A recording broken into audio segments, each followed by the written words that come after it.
assisting. No, that is excluded.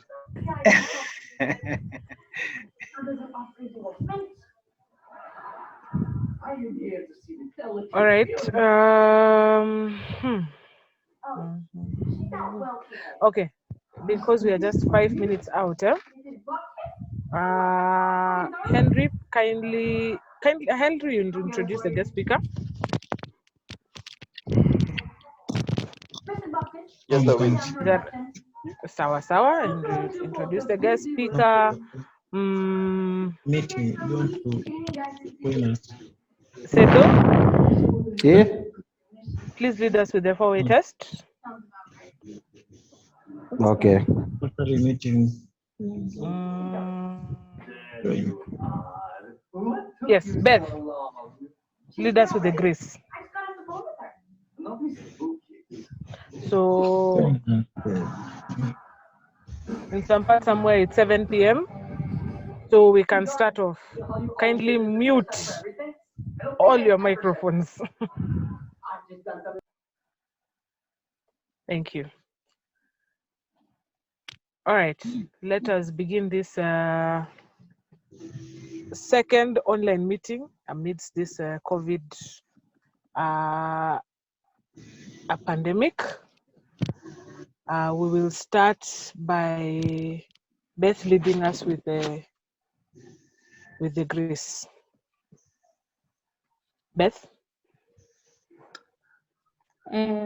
O God and giver of all good, we thank thee for our daily food. May Rotary friends and Rotary ways help us to serve thee all our days. Amen. Thank you. Amen. Amen. Hand over heart or charge your glasses wherever your glasses are. A toast to the President of the Republic of Kenya. The president. All right. Four-way test. Cedric. Does everybody now unmute their microphones so that we say it together? You tell us, do you want us to say it together? Let us try and test this technology.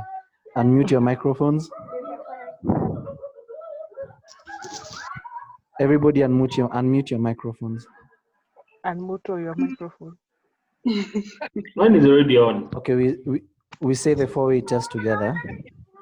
Of the things we think, say, or do, is it the truth? Is it fair to all concerned? Will it be goodwill and better friendship? And better friendship? Will it be beneficial To all concerned? Okay, everyone mute your microphones now.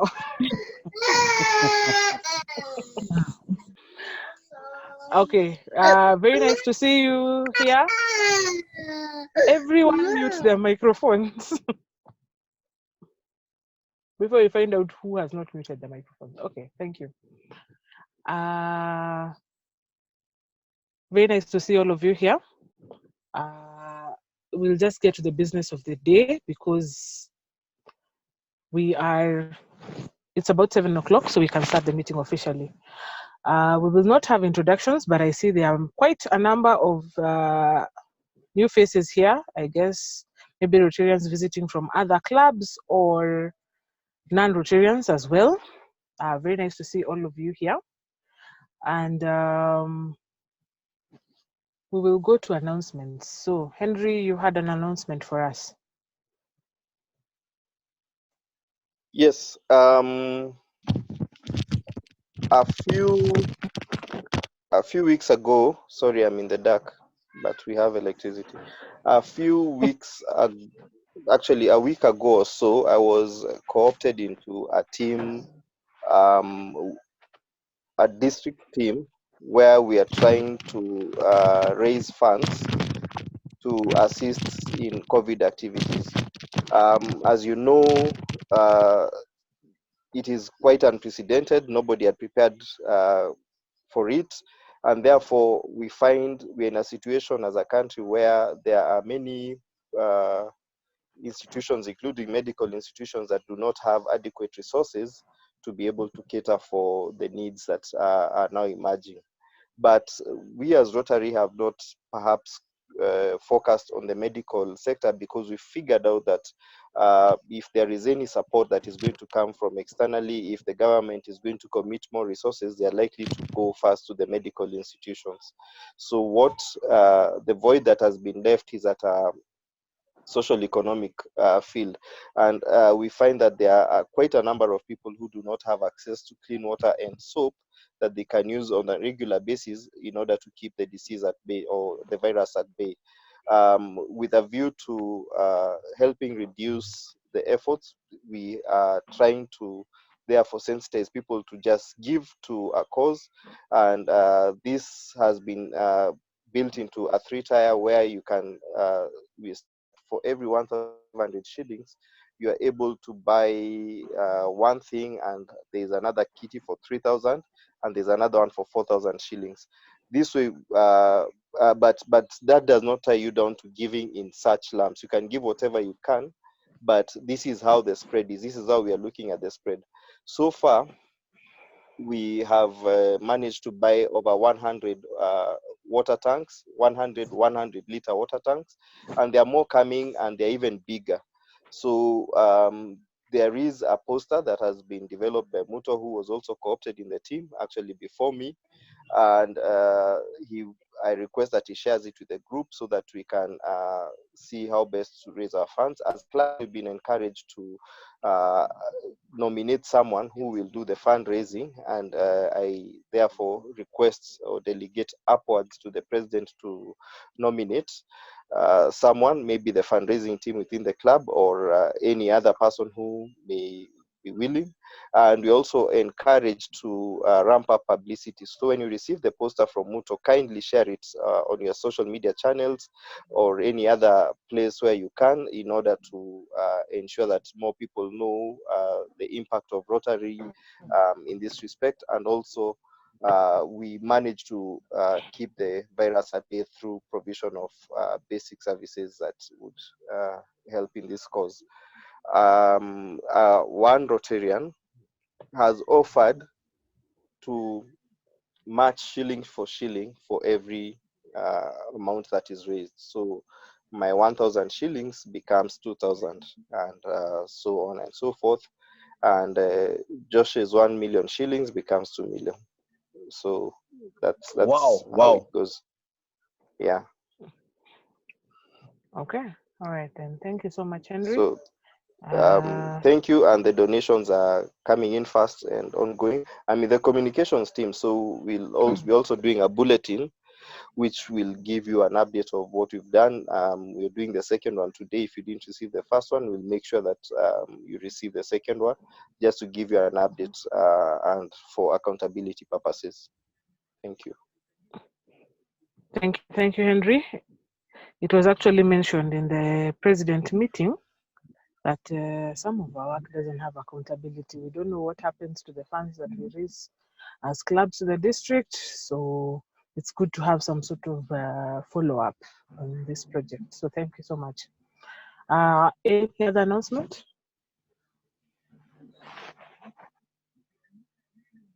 All right.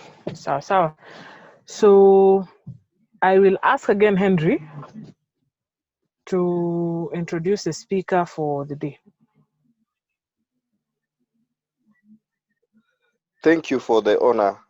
Dr. Mzee Ngunga is a full-time faculty member and interventional cardiologist at the Department of Medicine at Aga Khan University. He graduated with his bachelor's degree in medicine and surgery from the University of Nairobi in 2001 and was posted as a medical officer of health at Kajiado District Hospital.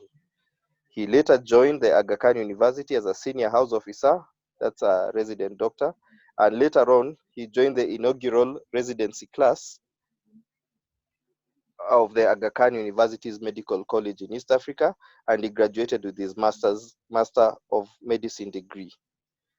For his specialization, he undertook further studies abroad and had 2 fellowships, one in cardiology and the second one in interventional cardiology at the University of Alberta. He practices what he preaches, and therefore he runs and plays some golf when time allows. Kindly join me in welcoming Dr. Mzee Ngunga to speak to us.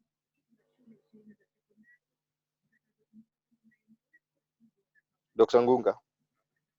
Left. I was raising my hand. He left. He left. Okay, let me find him. Can I help? Can you find him offline? Yes, yes.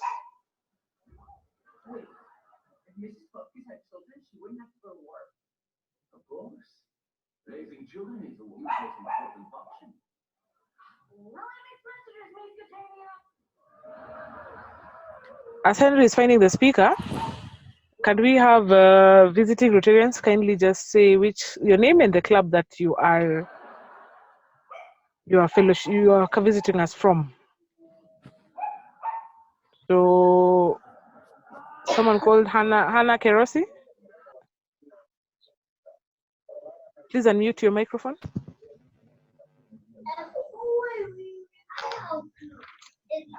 My name is Hannah Kerosi, RC Ongatarongai East. Asante sana. Kelvin Onsari.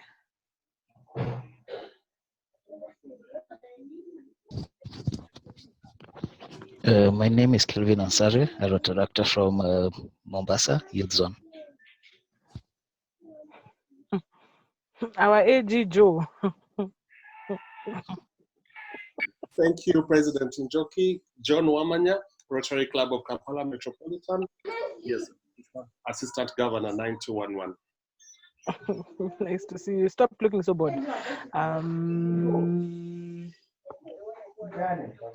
There's someone else, KVSH NGTH. Hello, Madam President. It's Wilson from Rotary Club of UN Parklands. Yes. Thank you. Thank you. Hi, Teresa. We can see all your family.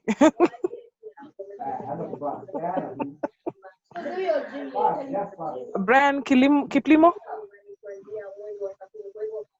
Hello, I'm Kiplimo Brian.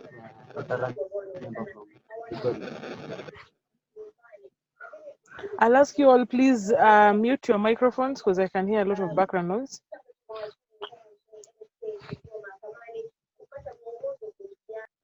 Okay, Kiplimo Brian. Thank you. Sorry, from? Congo University. Okay.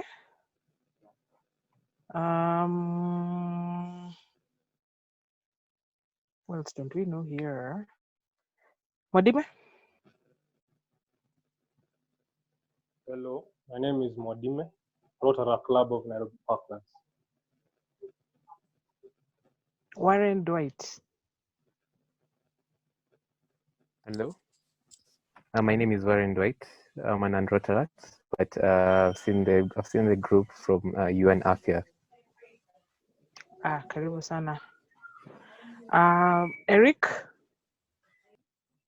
Yeah, my name is Eric Ombok from the Rotary Club of Syokimau. Glad to join you. Galaxy A7 2017.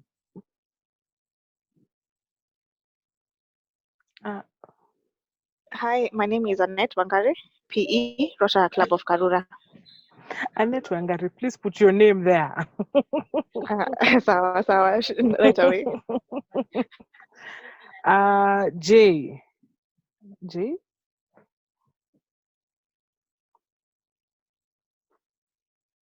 Okay, J is a bot. Simiu? Hello, good evening. Ministry Club of Africa Nazarene. Okay. Hello, Madam President. Hi. This is Joseph Obwal, aka J, Rural Club of Westlands. J, sawa. Okay. Abigail Kamau. Hello, my name is Abigail Kamau. I'm not yet part of Rotary, but I saw this from UN Afia. Okay, all right. Njofu Sandra, please mute your microphones. We cannot say this enough. ambayo imesajili kisa kipya cha maambukizi ya corona ambayo ni kaunti ya Kitui. Nule, bila shaka haya ndio yale. Hi, just give me 1 second. Good evening to you. Okay. Yes. Okay, my name is Sandra Wanjofu. I'm from the Rotary Club of Nairobi Mashariki, and I'm glad to join you guys. Asante sana. Mariana?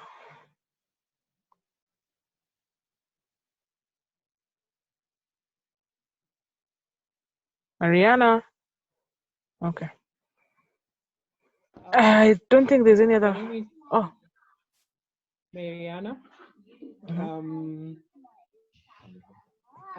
On the physical meetings, I'm normally introduced, so I'm not sure how this works. I would have called someone else to introduce me here, but I'm Just glad to tell be us. here. Your name is fine. Lydia?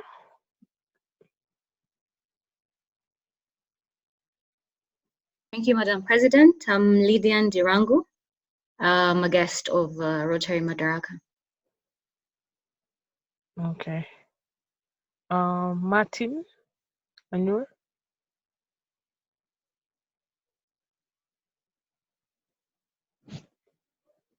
Martin? Okay. All right. Is there anyone else that I have not mentioned? Kindly just go ahead and introduce yourself.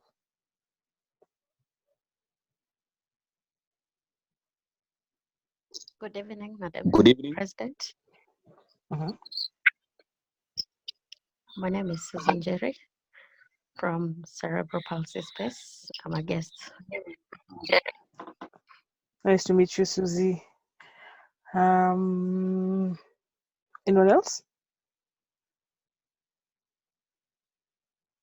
Good evening. Evening to you. Madam President, I'm Njiri Cairo, past president of this great club. Pleasure to be here. Are you far away? Have you missed this meeting still? You are visiting Rotarian now.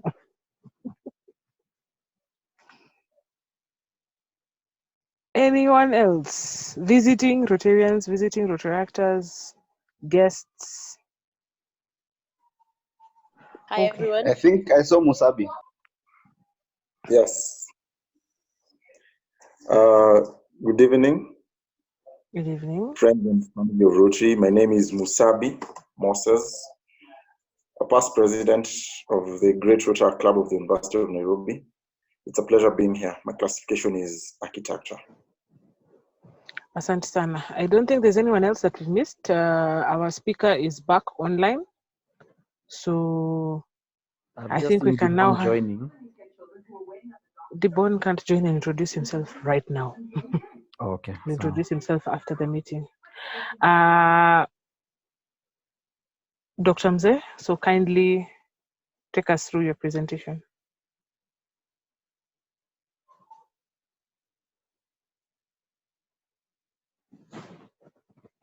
Thank you, Madam President. I hope you can hear me now. Yes, we can. Yeah, I've been quietly listening and to the introduction. I'm glad this must be a really dedicated club of Rotarians. So I'm glad you're all here. I'm trying to see if I can share my slides again. Let me hope it's going to work. And if you cannot see them from your side, please just alert me and then we can see what needs to be done, okay? I believe we can all see because I can see them. So I'll probably see. Thank you. I can introduce myself very briefly. My name is Dr. Ngunga. I work with Henry. Henry is my colleague. We work at the hospital. I've been a heart doctor for several years. I asked him to tell me a lot about the Rotarians, but he didn't give me a lot of information. I suppose that to be another discussion for another day. So when we were organizing this talk, it's probably 6 weeks ago, Henry, if you remember. And I told him, oh, driving all the way to Royal would be very, very difficult. And I suppose I didn't know things would be the exact opposite. It would probably have taken me very few minutes to cross the road. We didn't know things would be so difficult that we can't even plan. close to each other. So as fate would have it, we'll have to do this talk through this particular system. So I'm still glad I'm able to do this, and I hope it's beneficial. We can talk about healthy living for the Rotarians, but as you kind of see, I've just been reading lots of articles coming to me, which are supposed to help me know how to treat heart disease in the setting of Corona or COVID-19. So there's a lot of literature coming up and it's giving a lot of stress. I have to come up with a lot of protocols in the hospital for treating these patients. Unfortunately, they end up on the cardiac side of the hospital. But for today, we kind of on the other side. So we are hoping we'll not get there because we are going to prevent heart disease right from the very beginning. I don't know why Henry chose this particular topic. He told me that it's a group of young Rotarians. Young people rarely tend to get heart disease. But unfortunately, it kind of is where it starts. So maybe knowledge is better. So if you know it early, then kind of you can do something about it. So I'll try to be very brief. I'm happy to take questions at the end, so you can write them down. You can just tell me at the end of the discussion. I'll try to make it as simple as I can, because this is just supposed to be for people to easily understand and make it more in context, a broad array of people really to know what matters as far as heart health is concerned. So that's the hospital where I work. On the background over there, we've been celebrating from last year 60 years since the hospital started. The university is much younger than that, probably 10, 15 years. And that's just where I grew up and where I did most of my training before I went abroad and came back. So that's kind of where I have to go every day, apart from the time of COVID when we are all scared of being in the hospital at the moment. So this business of heart healthy living is kind of, it keeps cropping up every so frequently. You kind of hear people discussing, talking about this.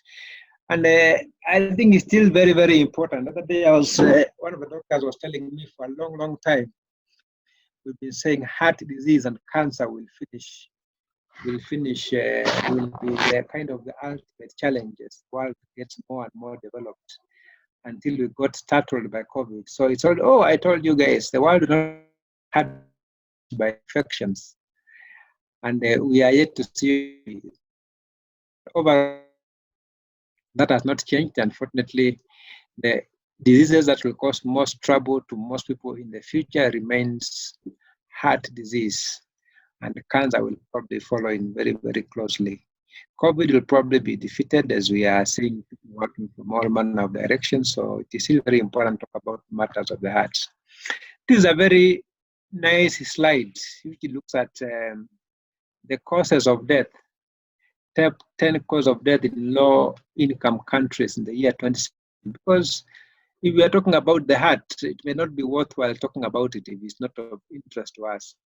And if you look at this, you'll find that lower respiratory infections probably cause majority of deaths in people in these countries.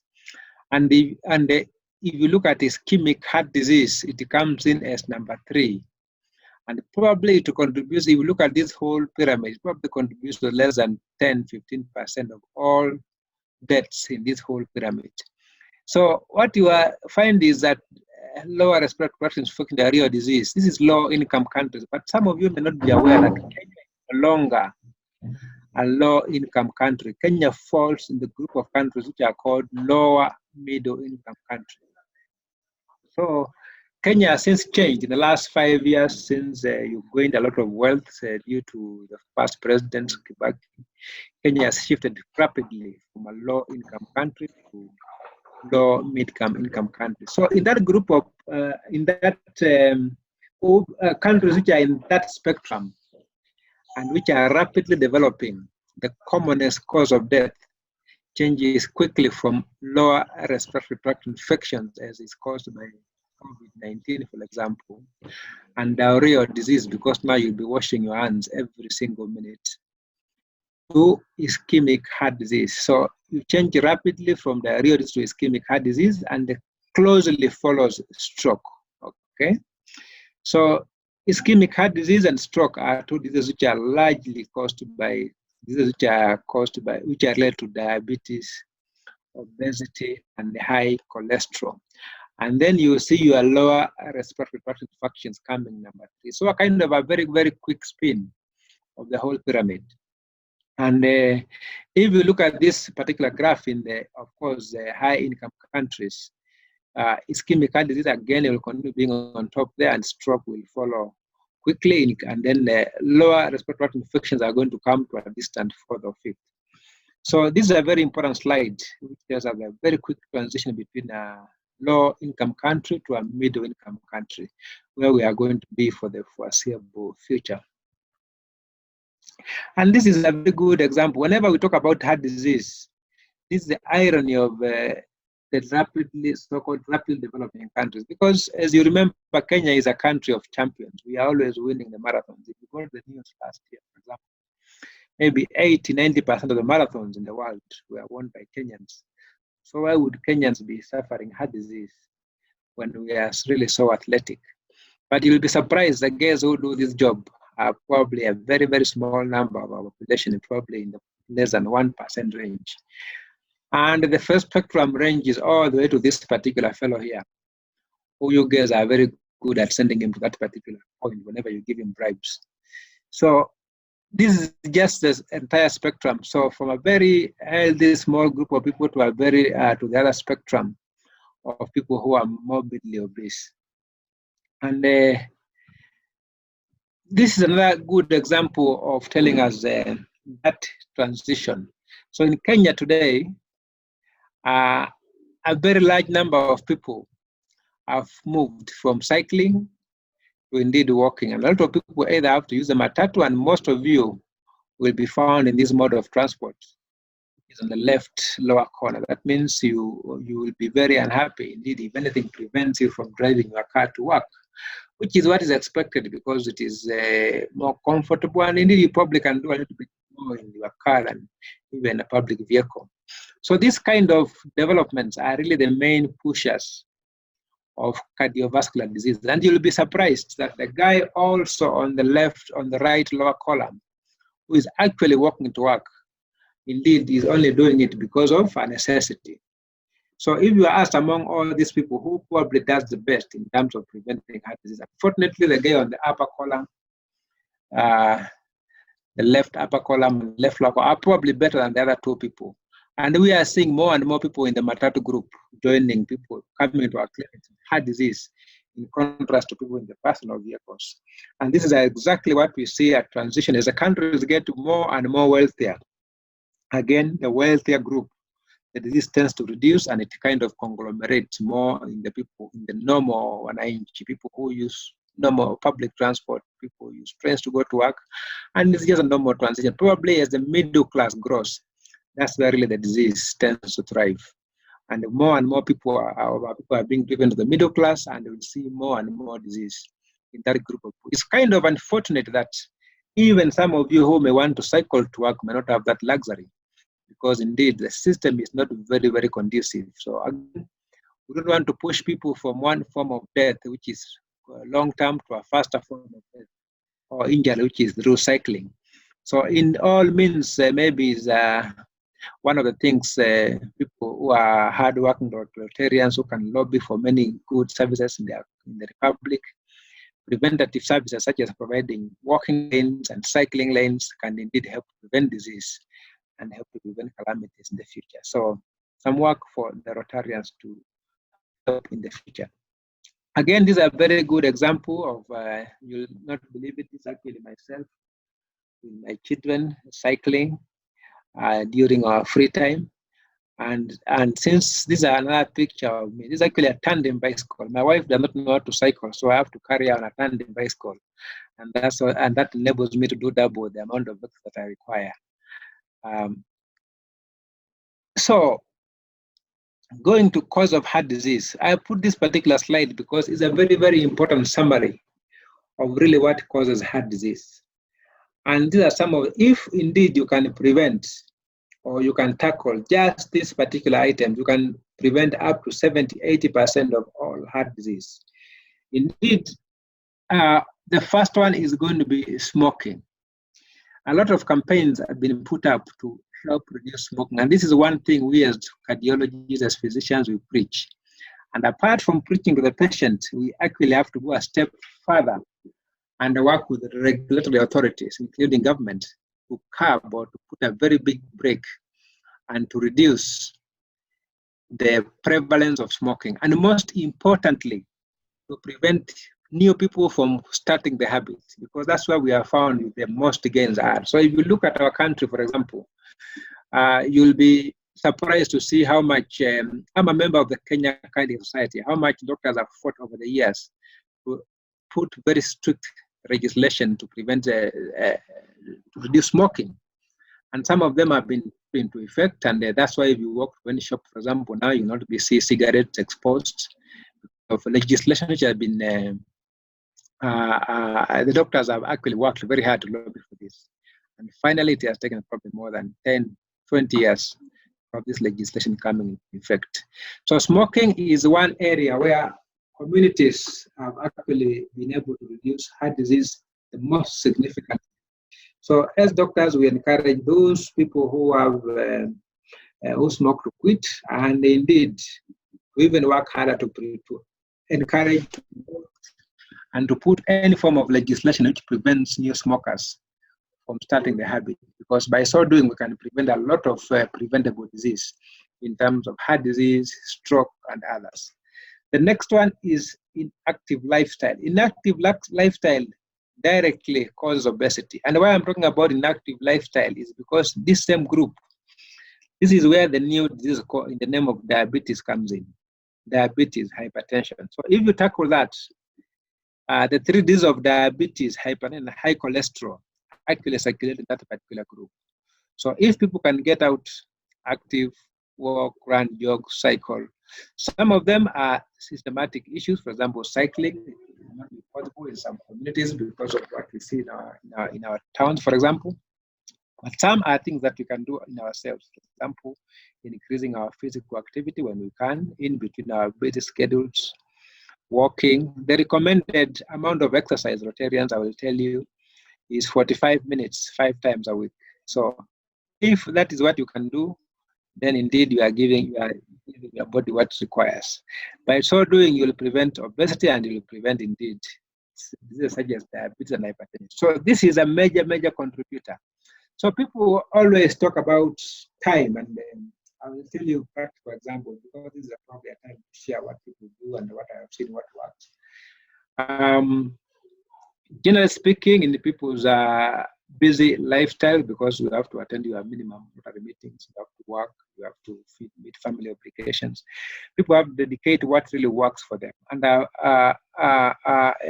even in this time of very, very reduced physical activity, what can you do? In fact, this is a very good time for you to go through the internet, look at those people who tell you, follow what the instructions that I'm doing, get a mat in your house, and just jump, skip, do what those people are doing. And that is probably much better exercise than even trying to go outside and doing very, very rigorous activity. So sometimes you don't have to go to the gym, you have to run outside, you don't have to cycle, but you can engage with some of those people who can give you anything that offers you physical activity, which gives you your 45 minutes or so every single day. Now, the other two factors, and obesity remains a very important factor. And I will give you a reference to an article which appeared in the Time magazine. I think it was last year. And it says that obesity is a new normal, because if you see people who have what looks like normal BMI, they probably look abnormal. So obesity has become the new normal. It's what we accept as a new normal if we look at most people, because even in this part of the world, most obesity is actually found in the urban areas. If you go to the rural areas, it's a much lesser prevalence. And the numbers are in the range of 30-40% in males, and 50%. Males is 30-40%. In females, the number is 50%. So obesity is much more prevalent in females compared to males for whatever reason in this part of the world. And why I'm saying is a new normal is because people have to work harder to go to the other side. So it looks like a much more difficult job to become normal, and it's much easier to have be on the overweight and obese side. So communities have to really work hard to change that picture and note that indeed this is not normal. People have to work hard and they pick the normal structure and the BMI that prevents disease. You'll be surprised that the normal BMI of less than 24 is achieved by less than 5% of the population in the urban areas, and probably a much larger group of people in the rural areas. And that's basically clearly shows why they don't have heart disease and why they can even live much longer lives without stroke, for example, without ischemic heart disease. Yet people in the urban areas have to struggle with medications for most of their lives. There are two important factors which I'm going to spend some time on. One of them is age. Age is, many times I argue, age is just but a number, and that adage remains up to this day. So what we have found is that indeed people can reduce their heart age, and indeed you can also increase it. So we have found people who are, if you calculate if you come to the clinic, for example, we can ask the patient, we can ask you what's your age is 40 years. And I look at some of your markers in your body, I look at your cholesterol, I find that you smoke, I find that your blood pressure is very high, and I do what is called the heart age. And I find that your heart age is 60 years. So basically, your body has been has degenerated that much. Instead of someone being 40 years chronologically, which is a biological age, these people have poisoned their body so much that they're actually 60 years. So if that person actually dies of heart disease, you should not be surprised, because they probably died at the appropriate age, because their bodies has high cholesterol, the blood sugar is high, their body is weak, and that's why they are more likely to get a heart attack and probably die of heart disease. On the other hand, we have seen people who are chronological age is 60 years, and you calculate their heart age, and it gives you 55 years. Why? These are people who have been able to do the correct things. They work hard, they exercise, they do all the good things that we talk about. And if you do their heart age, you find it's actually much less than their chronological age. These are people you'll not be surprised are living to 80, 90 years without having significant heart disease. So age, as far as the heart is concerned, they say is not modifiable. In other words, the older you are, the more you are likely to get disease. But that non-modification can actually be modified. That means people have to work harder, and this particularly applies. I tell my patients, this applies particularly to those people who have the other element, which is called heredity. So let's say your parents indeed gave you the genes which cause diabetes, for example. If your parents have the genes that cause heart attack at an early age, there is nothing you can do about that, because that is inherited. That is what your parents gave you. And it is true your mother may have had diabetes at the age of 60. Your father may have had diabetes at the age of 60-something. All it tells you is that if you don't do something, it is likely to come earlier in the offspring than in the parent. So the patient has to work harder. It means you kind of have to work against these odds to prevent those diseases from coming to you at an earlier age. And that can be done by simple things, for example, like preventing smoking, having an active lifestyle, preventing obesity. And we have had the best example I give actually for this particular analogy is a professor of cardiology. He's American. He's found in he's one of the medical schools in Florida, and he's a researcher on aspirin. He has spent his whole life studying aspirin for the prevention of heart attacks and stroke his whole life, and he's one of the major proponents for aspirin for the treatment of heart attack. This man is now 87 years of age. He's elderly and he's on a wheelchair, not because of he suffered a stroke or anything, but because of debilitating arthritis, which has affected him over the years, and back problems. His entire family, his parents died in their 50s because of heart attack, and his siblings have all died before the age of 70 because of heart attack and stroke. And he's the only one living standing. And they said, how was he able to achieve this? It is true he may have been the lucky one not to get the bad genes, but indeed he has given his evidence but how much he has done to prevent heart disease from affecting him. Partly he's a doctor, so he probably took advantage of his knowledge, work very hard, and do all those things we talk about, observing his diet, doing exercise, and taking his aspirin every day. And that has prevented him from developing heart disease at a young age. So indeed, even if you have a strong heredity, this does not condemn you to early death. You can reverse this by just understanding where you come from, understanding that indeed you have to work harder than everybody else, and by doing so, you can prevent early the disease from catching up with you. And we see this all the time in the hospitals. When we see patients in our clinic, we ask them, oh, does your father have heart disease? And the answer is yes. And on talking on the same note, I have to emphasize on the element of genetic amplification, because this is very important. It applies particularly to you young people in their 30s and 40s. What is genetic amplification? What does heredity have to do with this? For example, if you are 30 or 40 years of age and your father is diabetes, for example, at the age of 60, or at the age of 70, and they acquired it at that, in their 6th, 7th decade, that means in their 50s or 60s. If you are born in that particular family and you have the genes, it is likely to come up to you 10 to 20 years earlier than it did in your family. Why? Because it is a combination of genetic, that means nurture and nature, genetic factors and environmental factors. Those factors which push your father to get diabetes occurred in you much earlier. And that is particularly so, the environmental factors. That means the food your father was consuming and whatever it is, caught up with you much earlier, and this comes to you much earlier. If you continue with the same note, the disease is going to appear in your children at a much earlier age, even in their 20s and 30s.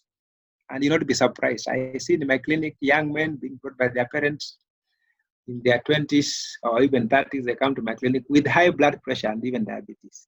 They tell you, oh, my father got this disease when he was much. So do not be surprised that these diseases have an element of amplification.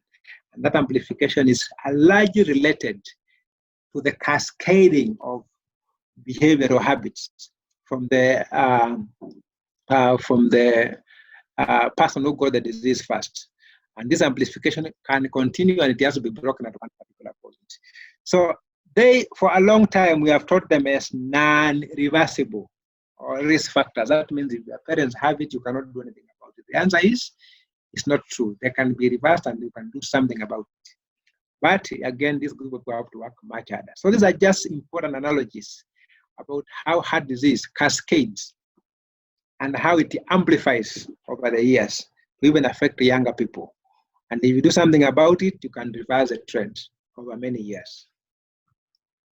This is a very good example of telling you how important risk factors contribute to death of heart disease, giving a very good analogy of countries that are rich and the countries that are poor.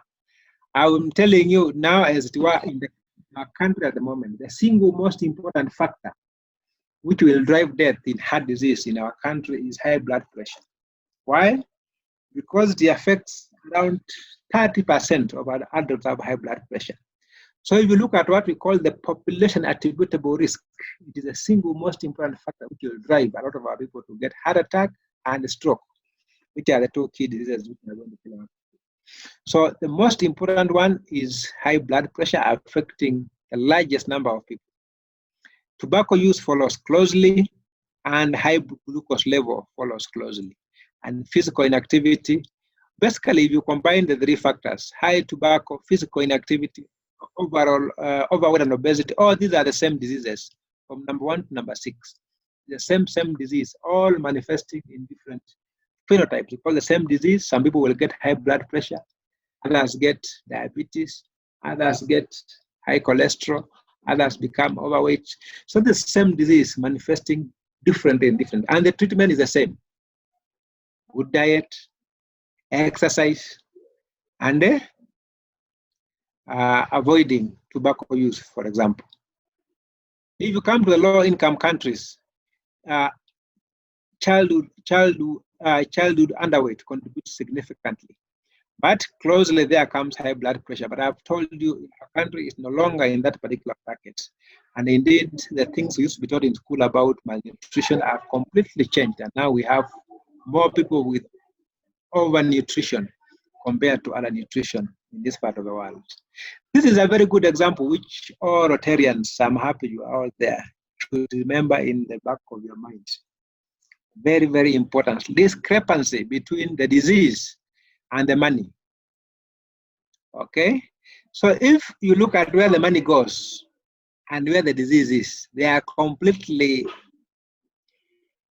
disconnected. And that tells you the disease shall continue to kill people. So as you are sitting there, you are to tackle this particular problem, because all the money is in treatment and there is no money in prevention. That means as a community, we are going to be just keeping our money ready to treat people. And no money is being spent, for example, to change the environment. No money is being used to study genetics and see how you can prevent this disease. No money is being used to change healthy behaviors. All the money is going. So if you continue like this, do not be surprised that even as you are dying, nothing has changed. People are still dying of the same disease that you are talking about 20, 30 years ago. So we need a very important change in the shift. Because if you don't, it is true there's a medical problem, but this problem probably affects 5% of the population. The people who are coming on are very many. So a lot of money needs to be channeled to the other disciplines. If you don't, then this is what is going to happen in the future. So there is a very, because if you don't do this, then again, you may not, individually, of course, you can do something, but with the community, this is a very important discrepancy that we see, not just in this, in fact, it's very, very prominent in this part of the world. The second country, which is where it's very prominent, is the United States of America. And we are seeing also the same in many, many parts of the world, where the prevention element carries a very small amount of money. And when you talk about prevention of heart disease, this is a very important slide. We talk about primary prevention. This is what we call health promotion and addressing risk factors and social and genetic factors. Secondary prevention. So whenever I treat your hypertension, for example, whenever I treat high cholesterol, for example, I am actually not treating disease per se, because most of the time the patient is feeling well. A patient is not feeling okay, but why are you giving me medicine? Because I give you the medicine because I am preventing stroke. I am preventing a heart attack. I am preventing heart failure. By preventing so, I'm preventing a much worse disease. So really, secondary prevention still is this is where doctors come in. So many of the time, the doctors like myself, we find ourselves doing secondary prevention, and many times doing tertiary prevention, treating the people with heart attacks and the strokes. And these are much more expensive to treat. And this is what I'm talking about, where the money goes. So the money ends up coming to us to treat the final part of the disease, which is quite unfortunate. But really, a lot of resources need to go into primary prevention. Many of you will ask me, what can you do and what can be done? And I'm not sure if this picture makes any sense to you. Many of the times we find ourselves in this type of places. Corona now has probably made us not visit this kind of places. And I'm sure when it ends, we'll be very happy to visit. The amount of salt consumption is extremely high in this part of the world. You are Nyama Choma joint. Those joints who like visiting, those guys think that salt is how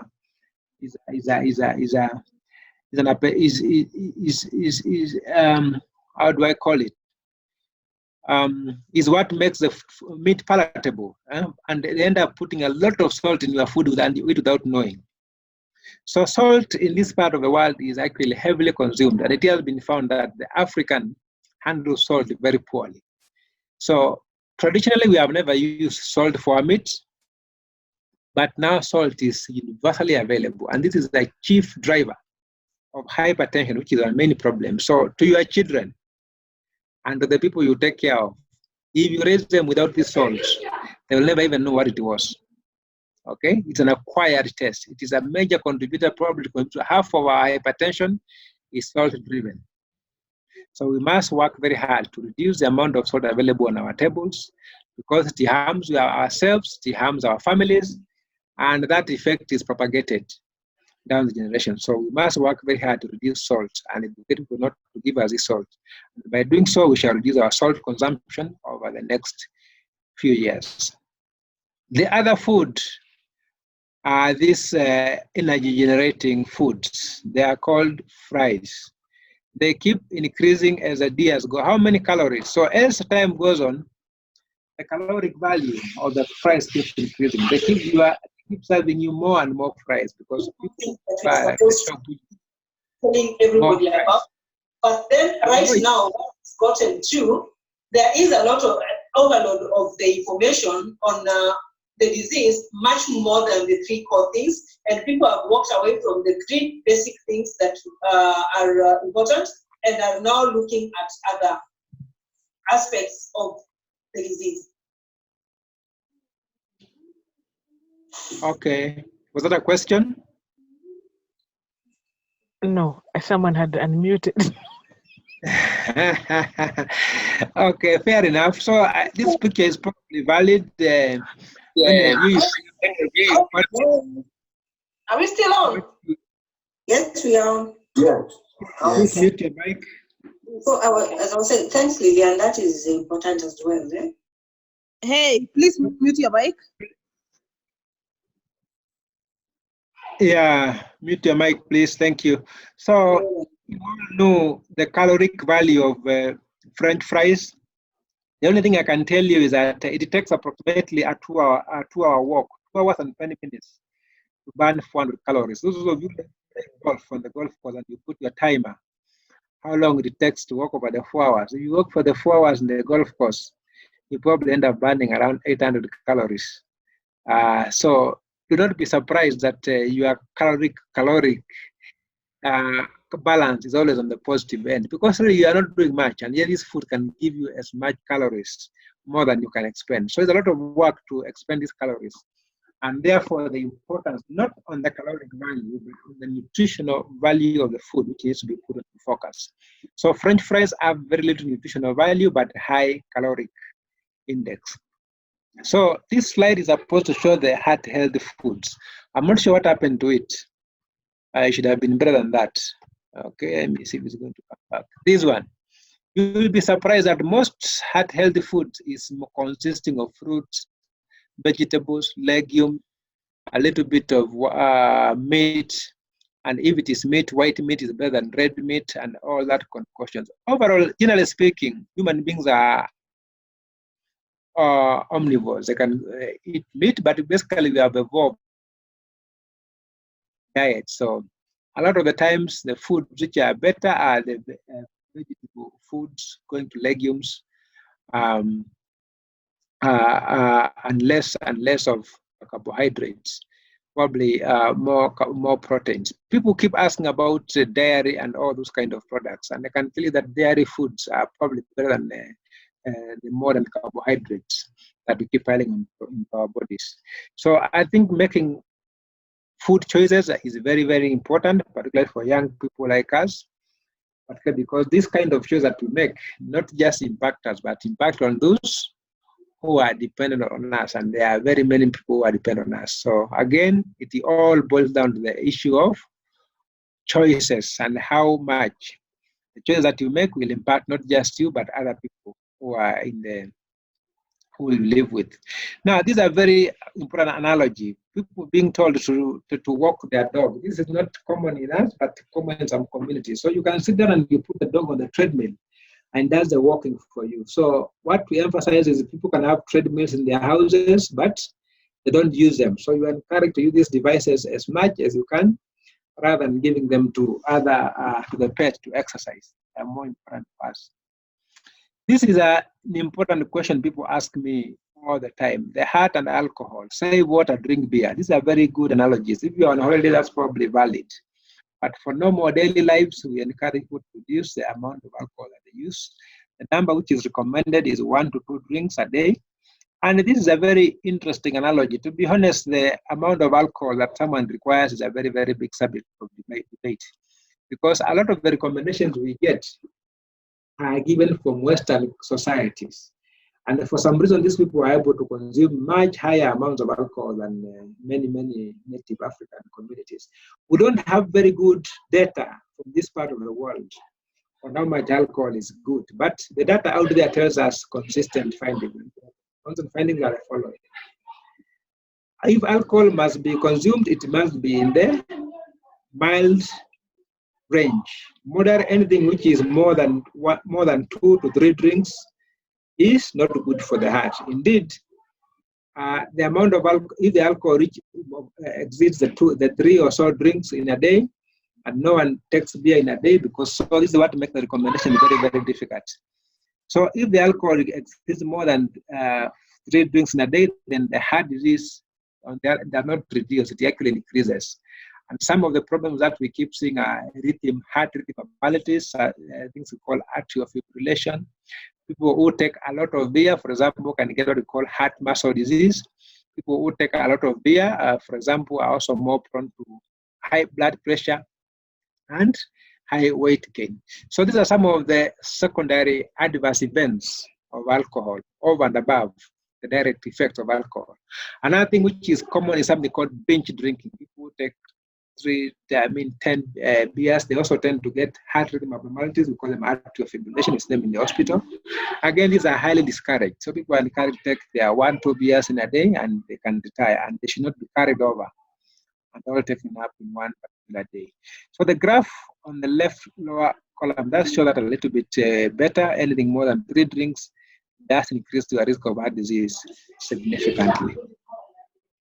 Now, this is an interesting slide. Take an aspirin every day. Before you swallow it, take it out for 5 walks. So medicine is not enough. We give aspirin to people who have heart disease, people who have stroke, people who have heart attack, people who have demonstrated cholesterol in the arteries. Aspirin has been shown to be important in preventing heart disease. And most of the people tend to be elderly people in above 50, 60 years. And that's the group in whom aspirin has been shown to be useful. So it's good to mention. But at the end of the day, don't be like this man, born 1914. You give up everything throughout your life. He gave up smoking in 1959. He gave up beer in 1973. He gave up meat, but he still died. So there's still room for enjoying yourself, because at the end of the day, we still have to follow the same particular pattern. But everything must be done in moderation. So giving up everything is not the best thing. I think the thing which everyone must give up, if we do, is smoking. But everything else, in terms of beer, I think, I don't want to tell anyone to start taking beer at all, but if they do, then they should take it in more moderation. And the same applies for red meat. We don't tell people to stop red meat completely, but it should be taken in reduced proportions. I think I'll be happy to take any questions from the audience. I don't know how we are going to moderate this, but let's see how many questions there are first, and then we can see how long you guys want to keep this going. I will moderate. I saw Karimi's hand up. So Karimi, please go ahead.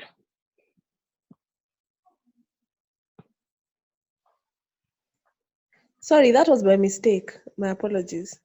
But now that I have the opportunity, what do you mean? So, Dr. Ari, thank you very much for your talk. So, when you talk about BMI, some of us, the ideal weight we are being told by the doctor is a size that is realistically unachievable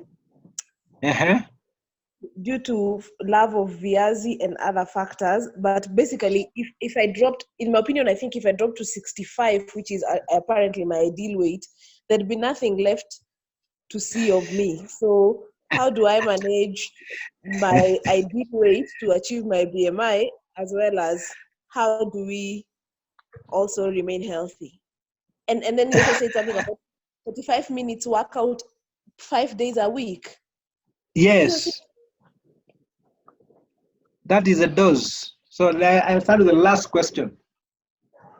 45-minute workout, 5 days a week is a dose. That's just basically what it takes to achieve some of the things that you are saying is impossible to achieve. So in other words, the dose that has been shown to be sufficient to bring down people's weight, for example, to one which is indeed does reduce the risk factors they are talking about, reducing even blood pressure, Indeed, we have seen people come off diabetes and become almost like normal, you know, are some of those recommendations. That is what has been, so there are a lot of studies out there on exercise and heart disease. And what has been shown, the dose of exercise that has been shown to work is that amount of exercise. You can actually be anything less than that may be suboptimal. You can do it more than that. But that's the dose which is required to achieve. Now, the story of weight, as I told you, I didn't mention about an article that appeared in the Time magazine, which talks about the new normal. Mm-hmm. So that new normal is actually a very big, is an unfortunate turn of events that we see this is what we should be really, but unfortunately it is not. So is it possible for people to have high weight and live healthily? It's a very, very important question. So a lot of these recommendations are for public health, are for public purposes. I mean, that's really the message we send out to people. In real life, I do see people who really struggle with high weight, and should we give up on them just because somebody, especially young people, people who are in their 40s, 50s, and their BMI is in the 35 range? These people tend to have a lot of health-related morbidities. Morbidity means problems with the health, and they have to work with them through a long span of life. So we are being told to be more aggressive and in treating these people if you don't leave them alone, because these are the people who kind of just keep getting accumulative disease over the years, all the way ranging from not just heart disease. Because if they get arthritis and that problem, then they can't even exercise, you see. So the recommendations are that we should work hard on these people. And apart from the exercise we are talking about, of course, there are people who we recommend weight reduction strategies, such as bypass surgeries. They are more aggressive approaches. And they are beneficial. They do reduce diabetes. They do reduce the BMI, and they prevent trouble, and they get people off medication. So we do some of these interventions working. So I think, of course, going to the weight of 65 may be a little bit difficult, but if you bring it down to that as much as possible, it's of course the best thing. And sometimes I wonder how much we push patients sometimes, and I think it's probably worth it, because it's just what the studies or the evidence out there tells us. For interestingly, you know, most people are actually in the overweight range. If you look at most people in the community, probably BMI between 28 or 30 thereabouts. And this is a group which tends to get the most heart attacks and the most strokes. So overweight is not actually protective. That's where the group we have most. This is partly because they are the most anyway. That's just like probably 50-60% of most people. They belong to that spectrum. And that's where most disease occurs, partly because it's the highest number of people, and it tells you that it is neither healthy, and the least amount of disease occurs in the people with a normal BMI, between 21 and 24, who have the least amount of disease, whether it is a heart attack, whether it is stroke. That's just what the studies out there tell us. So we are encouraged to use a lot of available means to help these particular patients who have challenges in trying to get their weight down. Okay. I will ask Kevin, and then Warren.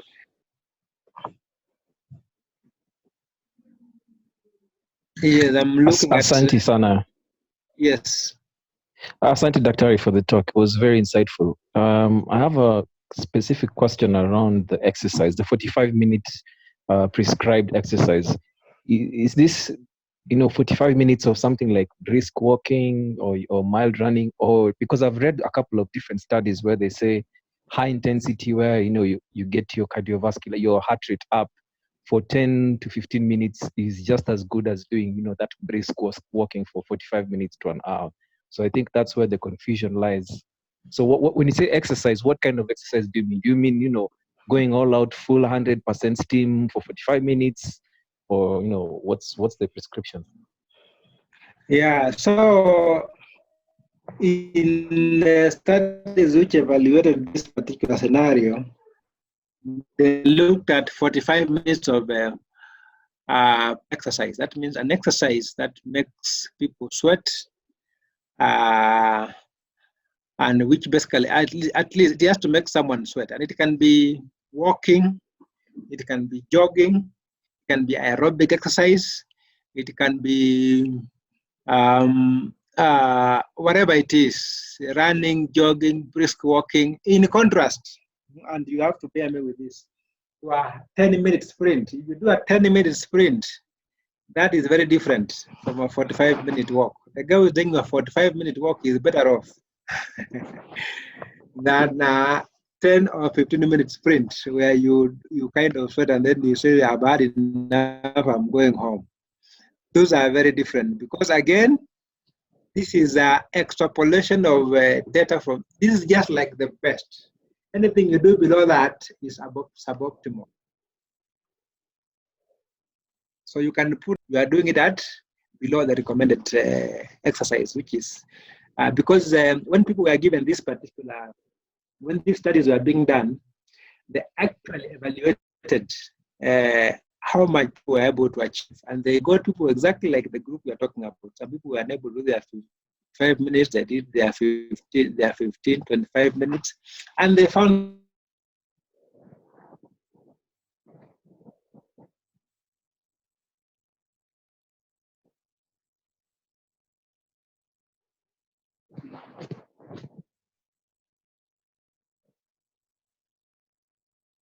people who do extreme exercise, and these are a good example of your footballers who you watch in the Premier League all the time.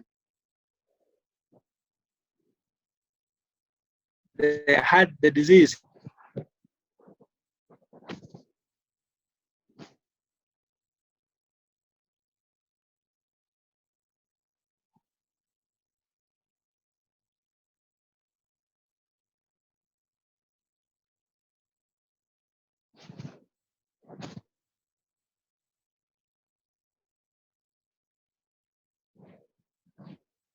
Hello? Is anybody there? Okay. I'm back. I think I'm back to the, I think it was kind of doing something. I'm not sure what it was. So this, what the 45-minute number, 5 days is just like the best which you can, the best which is the recommended. Anything less than that is suboptimal. And that's just how it is. Okay. Warren?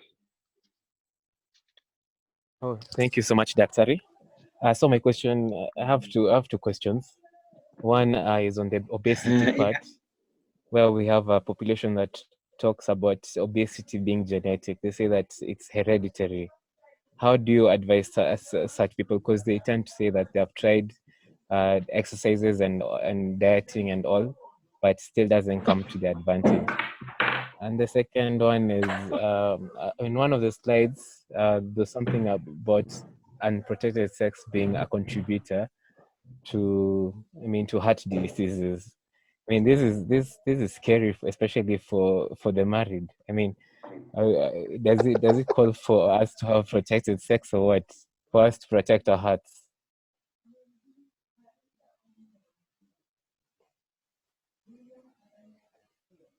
Hello? There's something wrong. Is it audible? Yes. I think someone is carrying the guest speaker. We can't hear him.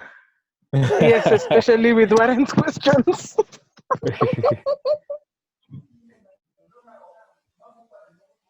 Hello, Daktari?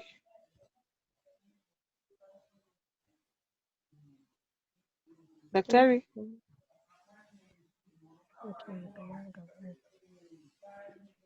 I think he has logged off. Yeah. Somebody look for him offline. Henry. Oh, he's online, but I think he's actually there. Yeah, he's there. He's actually there. I think probably he's been disconnected. Probably has internet issues. Bandos.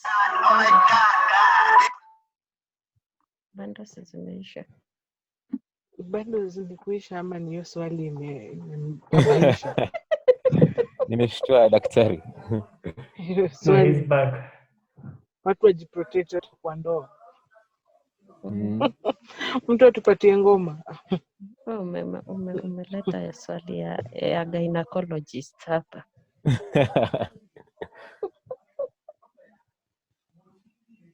Oh. Okay, so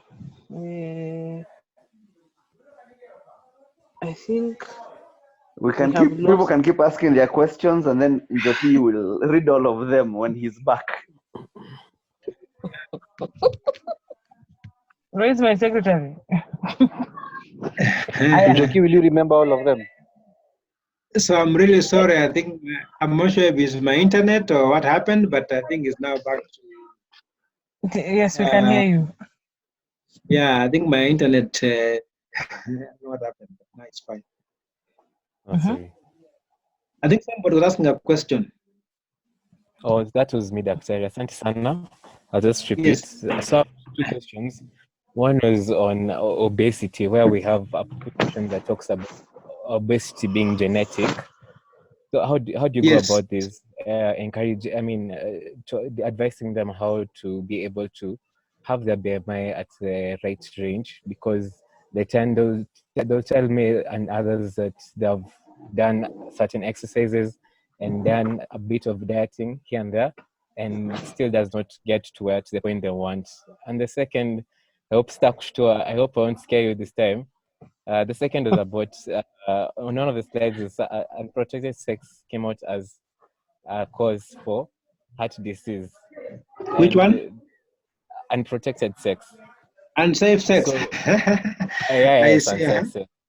Yeah, so I wanted to know how does it really contribute to this? I'll start with the first one. Okay. You know, there are a few people who really have trouble losing weight. I kind of understand those scenarios, and that group of people is a combination of factors. Combination. It's never one factor. Diet is one of them. Lack of is another. Sometimes we may find endocrine or metabolic problems that cause people not to lose weight. But there is a small number of people who really struggle and you find nothing works. And that group of people, what works is a gastric bypass. Sometimes you have to do surgery on them, and that helps. That does help, especially if the BMIs are in the more than 35. These are people who are more than 100 kilos and probably even going higher than that, towards 150. That group of people, you sometimes have to do gastric bypass. But sometimes weight is not enough. There are other underlying problems, depression, thyroid problems, that I'm calling about endocrine. If you find them, you treat them. But some of these are not easy to tackle. So sometimes you find that tackling the weight alone is kind of the other side of the story. You really have to tackle the other underlying issues, which makes it more comprehensive. And sometimes you can't just blame the patient, they're eating too much or stuff like that, they can't exercise. You have to look at the underlying, the whole spectrum. And we have very good models which study the genesis of the patient's overweight. Because if you can find the genesis, then you can find the problem, how to tackle it. Gastric bypass, why we are talking about it is because it has been shown to treat some of those very, very difficult patients who cannot lose weight despite everything. And by doing so, you are able to reverse, for example, hypertension, reverse diabetes, and these are beneficial effects. You don't have to take drugs for these particular problems. So, in those group of people whose BMIs are above 35, nothing is working, we would recommend this. And if they're young, it can help. Question number 2, unsafe sex and heart disease. The most important is HIV disease. HIV is a disease which has been here with us for a long time. And now we do have very good therapies for HIV. So we are seeing more and more people with very well-treated HIV, for example, coming to the hospital with heart disease early along than their counterparts who have HIV. So it is true, indeed, HIV does cause what we call premature or early, including heart attacks, strokes. So it is still kind of unfortunate. It goes round and round, and it comes again bringing heart problems, particularly in those many years. So still, we believe it's prevention, and it still remains important in preventing heart disease. So this happens a lot in this part of the world, unfortunately, because we are going to get more and more patients coming our way. And a lot of emphasis is now being placed on not just the disease, but also getting drugs that are probably not going to cause these patients to go into this what we call drug issue. But now we believe apart from the drug, there's also a disease issue, which is causing these patients to get heart disease earlier than their counterparts. And it just tells us it should not be forgotten as we are trying to tackle heart disease after all.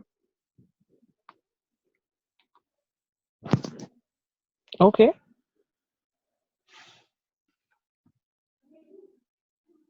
Hello? Hello, I can hear you. Okay, fine. So the next set of questions will come from Beth, Faith, and lastly Wilson. In that order. No problem. Thank you, Dr. for that insightful presentation. Now, my question, I've read some articles online on the relationship between sore throat and treated sore throat, or is it strep throat or something? I don't know the Sore throat, yes. And the heart diseases. Could you please elaborate more on that? Yes, I particularly did not talk about sore throat and heart disease. We call it rheumatic heart disease. Rheumatic heart disease is a disease of children and adolescents. Children and adolescent people in their first and second decade. It's a dying disease. But in our hospital at the moment, we are seeing fewer and fewer patients, but it's a disease which is caused by basically it's a disease of poverty. Let me just put it that way. People who come from impoverished backgrounds, this is what happened many years in the 80s, 70s, and 80s when people were schooling in the dusty environments and they get recurrent sore throats, they get treated, they go back to the same class, they get sore throats, and they get damaged heart valves. And then they come to the hospital when they are in their 20s, 30s, 40s. Sometimes we see even people in their 60s. Even now, it seems to be people who are in their 60s of heart valve disease. Luckily, the prevention of this problem is a public health issue. A lot has been done about it, and we are seeing less and less of rheumatic heart valve disease in our population. So it's a disease which does not affect people in their adulthood, but we do see people who have it. And in that group, we provide, if the valves are damaged, then you have to replace the valve or you treat the valve problem using some interventional procedures. But it's a disease that is and the main way it has improved is basically improvement in sanitation and the early treatment of sore throats, which has actually improved or which has reduced. We don't see a lot of children with rheumatic heart disease.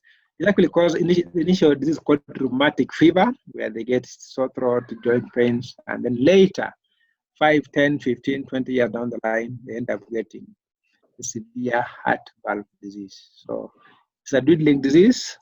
I didn't talk much about it because the main bulk of disease at the moment that we treat is what is called ischemic, or disease due to cholesterol and indeed due to hypertension.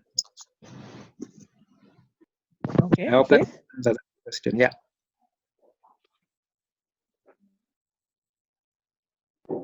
Faith. Yeah. Hi, doctor. Yes. Thank you for the informative talk. My question is about, so you've mentioned some of the contributing factors are diet and what's the other thing? Diet and exercise, right? Exercise. So, yeah, diet and exercise. So if you are like actively taking care of that section, but you can find in other parts of your life, maybe you are under stress. For example, when you are under pressure and you find yourself in situations where you are under fight or flight mode. So I'm thinking it does have an impact eventually, maybe not immediately, but eventually. So in such cases where you've taken care of the diet and you've taken care of the exercise, how can you ensure that that amount of stress does not impact the heart? You are very correct, Faith. You know, in that model that I gave you, Yeah. I removed psychosocial factors. Stress. Yes. Yeah, that's actually what. Social. I removed it intentionally because the treatment for stress, there are none which have been clinically proven. You know, every time we recommend many types of therapies, they have to undergo, like exercise, what someone was asking about. They undergo some what we call clinical trials. We don't have very good clinical trials on, number one, how to treat stress. Number two, whether treatment of stress does reduce heart disease, but we know it does contribute. So what are some of the therapies or some of the remedies which have been recommended to reduce stress in people who have stress from work, family, wherever it is? Because these are things that people live through. What do I recommend to my patients? Number one, some of those therapies, such as exercise, you'll be surprised, are stress killers. Okay? So if you put yourself into a regime that helps that kind of stress fulfill, you say, this from this time to this time, this is what I'm doing. Those are so exercise has been shown to be an important stress reliever. Other things include things like yoga. I don't know how many people try this kind of things, so relaxation method, yoga. Have been shown to reduce stress and indeed reduce blood pressure, which is some of the things which they said. All these interventions have never gone clear rigor, but they do achieve some things. For example, yoga can reduce blood pressure, for example. These have been consistently shown across. So those are some of the things I tell patients. I'm not an expert in stress management, particularly as regards to work and maybe social aspect. But whatever system people need to utilize to reduce stress in those maybe gatherings like these, social gatherings, maybe can help with stress. I'm not sure. Sometimes people can engage in sporting activities, whatever it is that you think you can do to reduce stress, because stress must be managed. Because all of us are going to be subject at one time or the other. So people have to anticipate and manage it. And of course, if you anticipate and manage it, it can help you mitigate some of the bad effects of stress. Okay. I hope that does help you manage, because I said I'm not an expert, but I do believe you can. It is true, it does increase all those things you have talked about. It can help prevent you from losing weight, for example. It can contribute to your high blood pressure. It can contribute actually to heart attacks. I think people have gotten so much, people get in the midst of divorce proceedings. They come to the hospital in the midst of your problems. Attack comes to cover them all. So it's not a good thing, or even stroke. These are difficult moments. All right. Wilson, tumalizie. Daktari, thank you so much for your presentation. Still on weight management, I think for me, I wanted to find out two things. Does dieting help? I think there's been a lot, especially now recently. I think what I've heard a lot about is a keto diet. I think it's a plan where you eat less carbs but eat a lot of proteins. Does the dieting help in terms of weight management? Then, diet is a part of weight management. I can tell you for certain. I mentioned it. It may look like a funny joke, but one of the foods that for a long time has been condemned as a bad food is a place called McDonald's. I'm not sure if you guys have ever eaten at McDonald's. It's not in Kenya, I think. It's not in Kenya yet. To the country. We have outside the country. You know how tasty the food from McDonald's, the burger and the breakfast, how tasty it is. And sometimes I tell people, McDonald's is not the problem. The problem are the people who eat there. Because if you eat a nice meal today and you show up there after 2 days, That food will not hurt you. But you want to eat in the morning, you want to eat lunch, you want to eat dinner. McDonald's not told you to go there 3 or 4 times a day. So dieting is part and parcel. You space your meals. Is a very important part of working on your weight. And if you can teach yourself or train yourself, whatever it is that works, to work on some of these things, and contribute a lot in getting those people who even managing small weight issues, apart from the great, more difficult ones. So it's an important part and parcel, because some of the dietary habits of people, unfortunately, also are more of habits. They are habits that we have acquired from what we have seen people doing, and they are not necessarily the correct things. For example, eating 3 times a day is not a medical recommendation. It's a societal requirement. So some of those habits. Just to add on to that, just before you Yes. What about intermittent fasting? I've heard people talking about where they skip meals a day. Exactly, intermittent fasting is what I was talking about. McDonald's. You have to go to McDonald's every day. You can eat your breakfast there today, and you go and eat your dinner tomorrow.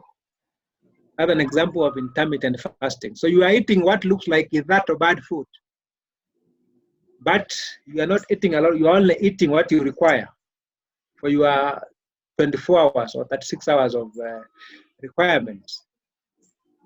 So intermittent fasting is basically eating just what you need and letting the body utilize the maximum, use all of it. So intermittent fasting indeed has been shown to treat diabetes, hypertension, and even help significantly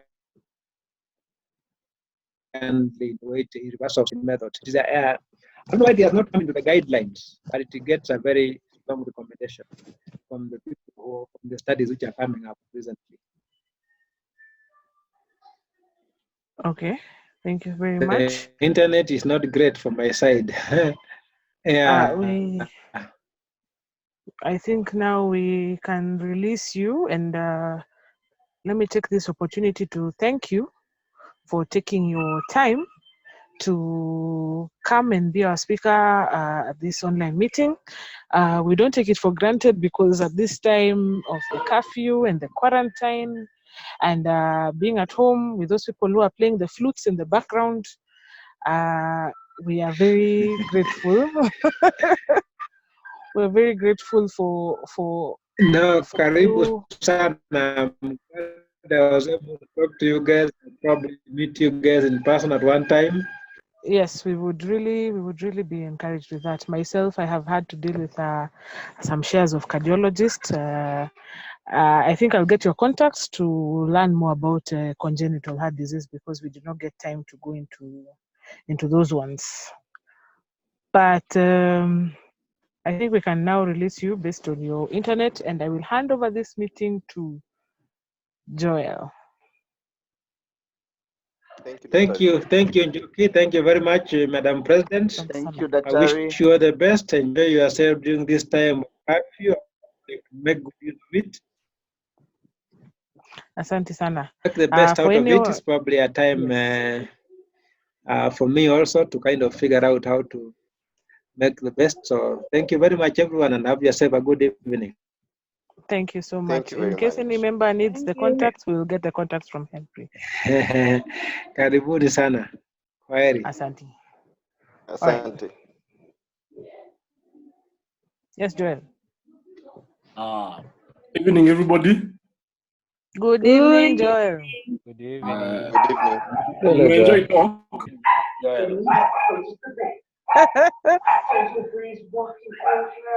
Who the hell has a dog? Who has the dog?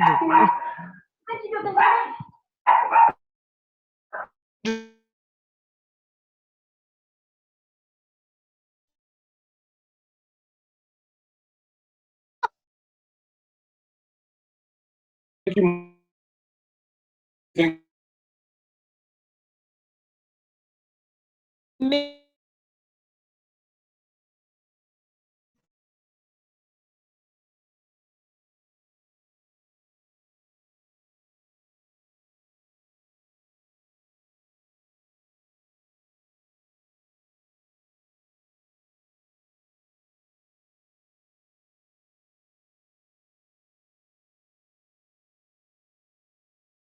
Oh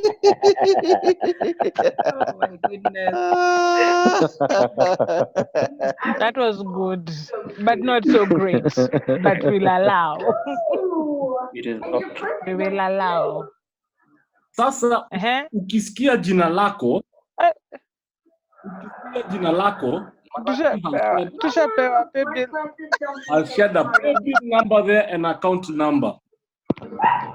For thinking about salt and sex as a heart nini, the following people: Tony Mchango, Sylvia, Sam Kibera, Njoki, Wanja, Joash, Kanake, Sedo, Liz, Henry, Karemi, Biama, Jen, Emma, Kevin, Keshi, Rosebella, welcome back. Tuseme tu kila mtu sasa. Si kila mtu. No, kuna watu wengi sana wako naongea hapo. While you are paying attention. The rest I of did you not are unmute my mic at any time. How did you see You're us? actually fighting us for being attentive, yes. which is wrong. Do you want me to take a screenshot of the chat? How did they see us? Yes, please.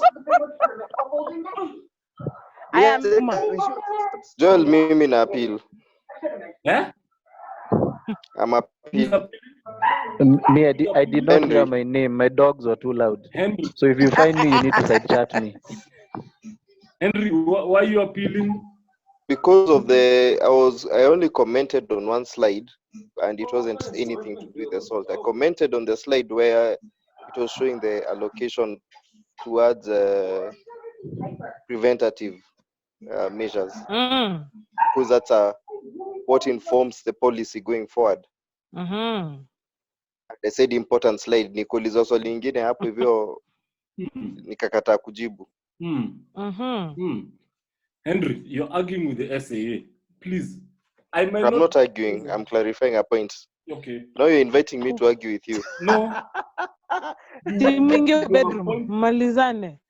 Your point has been noted and it's been written down to be discussed in the next meeting. Pay bill number 982-800. 982-800. Hiyo ndio pay bill number. Okay. See. After kulipa fines, happy dollar, sad dollar. Do you have any visitors who I need to explain to happy dollar, sad dollar? Yes. I am. Happy dollar is a dollar that we give $1 for something that has brought a smile to your life. Sad dollar is the opposite of the smile. And any foundation dollar, please indicate. Any money that is going towards the COVID fund, please indicate. I don't know how we. Okay. Happy dollar, sad dollar. We're going to raise our hands. We shall raise hands, and you have to back it up with some M-Pesa. Can I request that we keep the pay bill number on the screen to make the payment easier? Yes. Thank you. Yes, you can. Was that Kevin with his deep baritone? Lockdown. Tumebari isikuwa unprotected. Haya. Anybody raise your hands? Glue in the dark. Yes, Sylvia. Yes, Sylvia.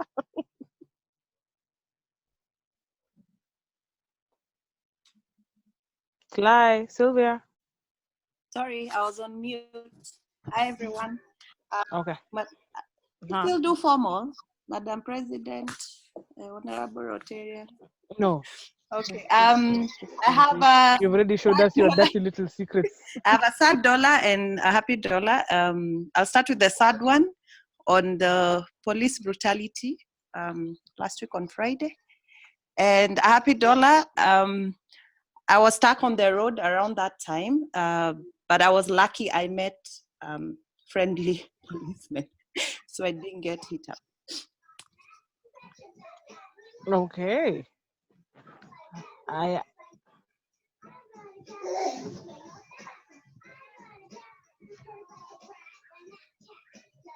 Yo, are there people?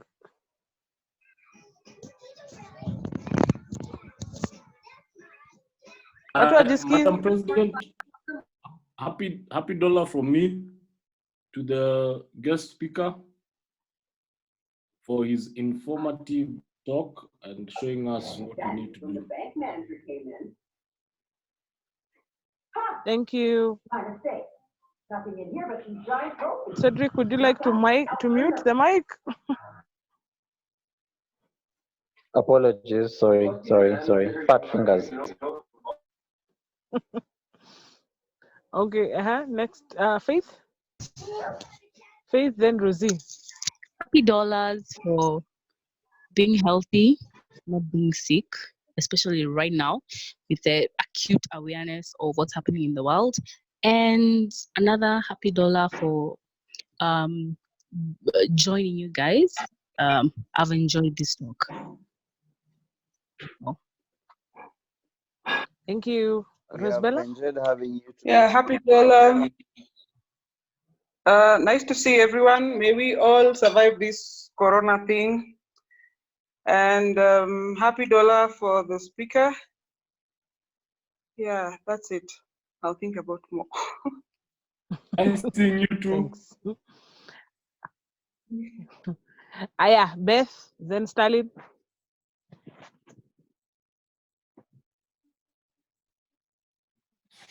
Beth? Oh.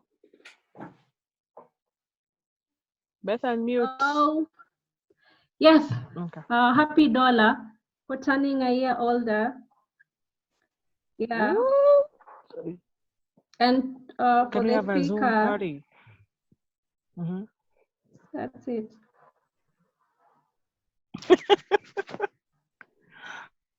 Who was next? Happy dollar. Okay, Ero. No, it was me. Oh, Stalin. Yeah. Yes. Sorry. So I have a happy dollar.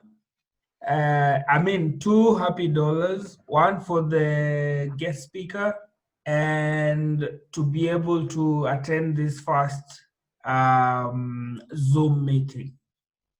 Karibu sana. It's our second. Ero. It's your first, second. It's first for him. It's first for him. You always remember your first. Aya, Henry, then Ero. Yes, you remember your first even if you're the second one. Now, happy dollar to the guest speaker. He's quite a busy one to find. He's always busy. I think there are few in his trade. The second one is the lockdown has its own advantages. My commute to the office is shorter, lighter, and there are fewer people to deal with and interact with, and no distractions. So very good and bad. The reason being bad, but the outcome is good. Okay, Ero. Thanks, Henry.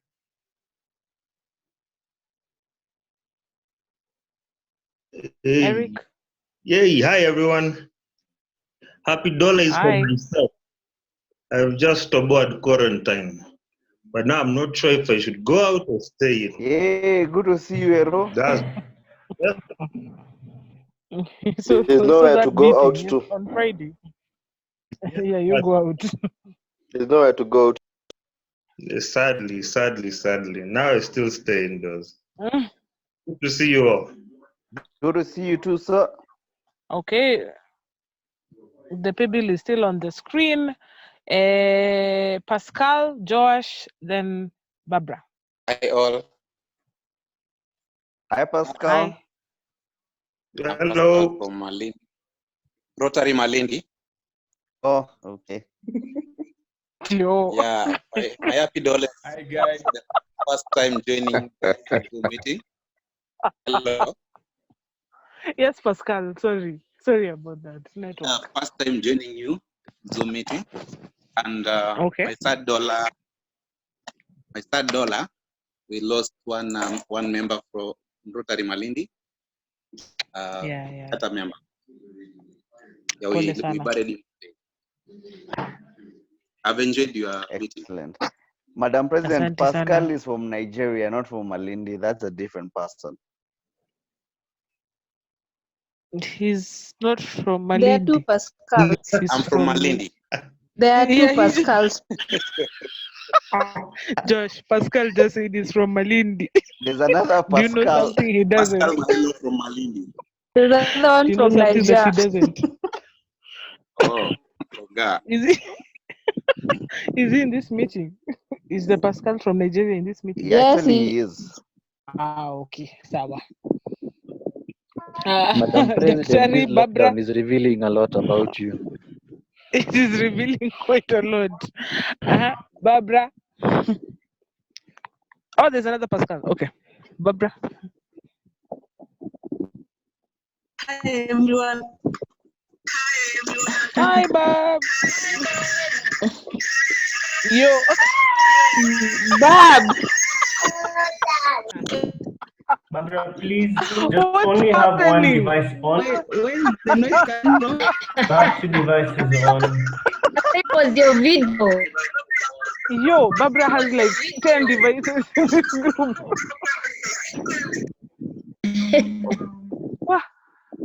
What? Or is it her voice?